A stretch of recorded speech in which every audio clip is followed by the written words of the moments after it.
Hey, what's up, guys? I haven't gone over this magazine yet, and there's a reasons why. Okay? Scream, right? 100 bloody pages. It's another UK horror magazine. Right? Now you know me. I love the dark side. Scream. There's certain things. It's not a bad horror magazine, okay, but there's some things that go against it. Part of it is I really don't like the layout. The way it's laid out is very big. You're not getting a ton of. It's not as dense as the dark side. There's another reason. Why I don't like. There's the things we always, the left leaning stuff. Ugh, please, I'm to the left of them. But the point I'm making is, in terms of materialism, in the materialist sense of capital, um, this thing is almost $20, $18.25.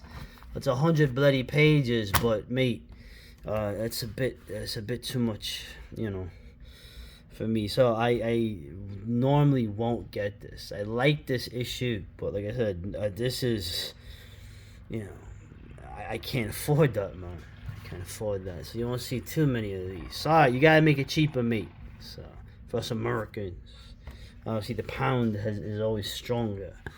Uh, but it was really not a bad issue.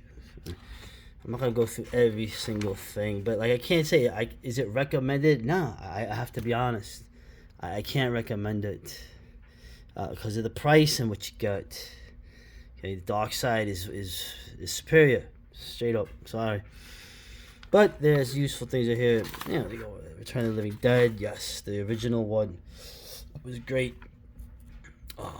Actually, probably one of the best horror movies in the '80s, and the humor, like I said, the humor coming separate from the horror. You don't really put it together properly. Proper horror comedies. The horror is real. It's not. There's no funniness there. And also, they do mention, of course, Return of the Living Dead Part 3. That was good. That was really good. That was excellent. That's another excellent '90s film. But the sequels, Texas Chainsaw Massacre, the first two is all I can stomach. I can't stomach any of the sequels. Any of the sequels, any of the remakes, nah. So we'll skip all that. So, this film, I have gone over this. Okay, this is an infamous film. This Polish guy here, Cold War nasty divorce flick. Well, this film, I told you, I had recommended this last Halloween. Uh, Sam Neill's so young in this. What an actor he is, man. Very underrated. Playing the creepy roles. I always think that he probably made the most money playing the father in Jurassic Park. But man, this guy always play like kind of a creepy, uh, weird role. And this is what it's there. And of course, this is Isabella Johnny. What a fucking beautiful woman, Jesus. I believe she's Moroccan and German, so she looks Italian. The old joke, right? You can mix all the races up, and some of them will look Italian. That's the kind of, you know, you say slight on us, but hey, man, you know. I'm half Italian, but you know what I'm saying. So it's all right. The Italians don't mind. They don't worry about it. But separate from all that, they're talking about it's the Cold War, the way it's shot, the the architecture in West Berlin, the sense of it.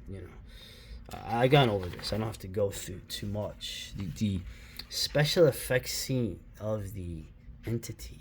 I mean, man, the way that was done.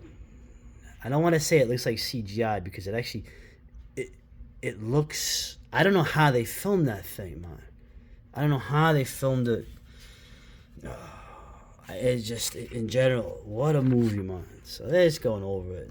She's a beautiful actress, and she does what you're supposed to do. She plays all these. She's like him. She plays these crazy, insane roles. People that don't end well. So It's funny too. The writer was talking about Zolowski. Now, this guy had made some interesting films. He encountered creative difficulties with Polish authorities, with The Devil, The Teufel. And he won the epic science fiction movie The Silver Globe, when the production of which was closed down when the deputy minister of culture decided to leave his increasingly more impressive place of birth, which was caught in the bitter grip of a corrupted form of communism. Nice try, mate. Nice try. So, and yes, like I said, I'm a socialist. I'm a certain kind of socialist. Actually, no, I'm a post socialist. But I mean, come on, man, give me a break. Yeah, it's just the recommended film, definitely. And also, right, the director was having his own experiences with alienation, like living in the West, just like what's his name, Tarkovsky. Eventually came to the West, right? But in the end, where did you come to? The West, in some ways, is probably more damaged, more rotted than your Eastern Bloc. You didn't know it. Oh, come on, that's not like the Lovecraftian. I'm saying this is a Lovecraftian film, a surrealist, definitely. So, and right, Carlos Rambaldi, very underrated FX man, very underrated. There's so many things. Yeah. Yeah, what a beautiful woman. I mean, she's the woman in Nosferatu who sacrifices herself to help her husband in vain. Anyway, Brain Dead, of course. Brain Dead is always weird to me in these British magazines. As an American, I remember this film as Dead Alive. Right? And it's just, remember Peter Jackson, his first 3 films, right? What was it? Bad Taste, brilliant film. Love that crazy ass movie, like shot for nothing. Meet the Feebles, is like the evil, sleazy Muppets. And then this film, the humor. I ain't just going over it, just trying to remember where this great man, like, what a success story, right? What a success story. The guy made horror films. Probably the most successful horror guy to become huge what he did. So I know there's little things about, he takes shot at the parochialism of New Zealand in the 50s. Boy, you wish you had that now, didn't you, mate?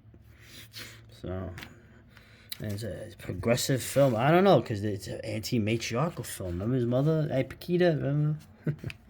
So it's funny, the Japanese too. I love the Japanese, how they, in the movie you have the zombified nurse and the zombie baby. But look at the fetishy Japanese cover. Aren't they great, man? And the Japanese love these. This was the way you saw stuff uncut, actually. And let me tell you a story real quick. But in Britain, this actually was uncut in Britain with all their ratings, right? And I had rented this. I remember when I was living in Pennsylvania in the early '90s, and with a bunch of roommates, we got drunk watching this film. I couldn't believe it. So I had back in New York, I had rented the film to show a friend of mine, local friend of mine, and his girlfriend. But the only Blockbuster Video only had the uncut version, where essentially they cut every violent gore scene out, which makes the movie unwatchable. Remember how mad I got at that? So, we just stopped the movie, so it's all right. I'm not friends with that guy anymore, anyway. So, well. Yeah, Dead Alive. That's how I always remember it. So I keep mentioning. Look at all these films. These people talk. All the films I told you are great. They realize it's great. Dr. Jekyll is just the Hyde examined. Right. Obviously, it was just a suggestion from Mr. Brian Clements. They were at a restaurant. He says, "Hey, how about if Dr. Jekyll takes the potion and becomes a woman?" Right? So now, of course, Ralph Bates, Martine Bestwick. Right? Not much to say. I've gone over this. The film, it mixes in Birkenhair, it mixes in Jack the Ripper, it mixes in actually a very accurate view of the feminine and the masculine, okay, how vicious the woman is. Right? But the whole thing about this film, I'll just leave it up, is that it seems like a very campy scenario, and the movie is not played like that at all. It's done actually very seriously. There's humor in it, but the humor, once again, doesn't come from, the scenario. It comes from the characters' reactions, but the horror is played straight, dare I say. Okay, not campy in the slightest, and that's what makes it a superior film. And I saw this on TV. I told you on Channel 9. I didn't know what the hell was going on. Oh, flipping through. Sergio Martino, of course, did a bunch of giallos. Okay, I never saw Mountain of the Cannibal God. Look at Ursula Andress. But I've seen Torso. I've seen what's the other one? So Sweet, So Perverse. Great. I mean, giallos. Giallos are like, they're very problematic films. But I always remember him for two films that were actually a little different than the usual Italian films. Island of the Fishmen, which is to say Screamers. This is the deep ones, right? But this film is an adventure film. It's like a Jules Verne movie, actually. They tried to make it like a horror movie. Remember, in New York, they added like gory footage at the beginning and said, you will see a man turned inside out, Screamers. But then you see it, it's like I said, it's really like a Jules Verne type adventure film. And the Fishmen, Fishmen actually, the monsters, they actually at the end, it's a very touching ending. Because you see how the fishermen really are when there's people who treat them nice, right? And don't exploit them to try to find treasures like you see here. And also, there's The Great Alligator. And they showed both these movies on Channel 9. And The Great Alligator, what a nasty film. What a nasty film. I told you, the real disturbing scene is when the natives kill everybody at the resort. That actually bothered me more than the alligator, who was still a killing machine. But anyway, of course, this man passed away. Man, they're all passing away now, man. So, and I watched this recently again, and it's even funnier this time. These Carry On films. Now, of course, in America, this is probably the only Carry On film that we ever saw here. They're very, very British, very British. And watching it too, you see like the humor in this is not the when Americans think of British humor, they think, oh, very dry, very sophisticated. Okay, of course there's Benny Hill, right, which is more in the vein of this stuff, and very funny, very funny. The dry stuff actually, I prefer the more slapsticky stuff of this, but the innuendos in this are hilarious. The acting is great. This oh yeah, it's just really funny. Once again, it's a funny film, but the horror is played pretty straight. It's very well done. Right, so now we have the same writer. I'm not picking on him, please. So I was crying out, going over the film, right? I know the odd bod, right? Odd bod. But of course, the guy's like, oh, I grew up in a council estate in the middle of a mining town. All right, I get it, mate. I get it. Yeah? And so all the sexist narratives, the male gaze. Oh, dude, come on. Are you for the working class? Don't you realize that all this? These gender things, this feminism, all this stuff is is a war to get away from the worker, to get away from dealing with capitalism. It's a ploy by the capitalists. Don't you understand that? No, just kidding. Anyway, so yeah, just the film is great. Really, the poster with the Jekyll and Hyde. You got mummies in this. You got it was just, I don't know. You gotta watch this film. It's friggin' hilarious. I laughed watching it again. I saw stuff I didn't get when I was younger. I laughed out loud at this film. I laughed out loud. I don't do that much. So I'm not, usually not in a movie. Usually when something horrible happens in the news, I laugh. But yeah. So always recommend it. And what do we got here? Now of course there's because the whole thing is. Yes, Valeria is marron, but because of the of course the humor here, it's the very British humor, for the regular bloke, right? So he tries to say Valeria is a strong female. She's against the male-dominated society, patriarchal perspective. Yeah, okay, whatever. The male authority to their knees are exposing. Okay, all right. Slow down, relax. And also the funny thing too of what I keep saying about drag, it's right, the guy who was in drag again, unlike the franchise's close links to pantomime and music hall, right? These are all straight guys inventing your drag. So take that, Rainbow. This dude, like the guy with the glasses is in this. It's kind of funny. They mentioned the real problems with alcohol. Yeah, amongst other things that guy had. But whatever, man. It's not easy, being an actor.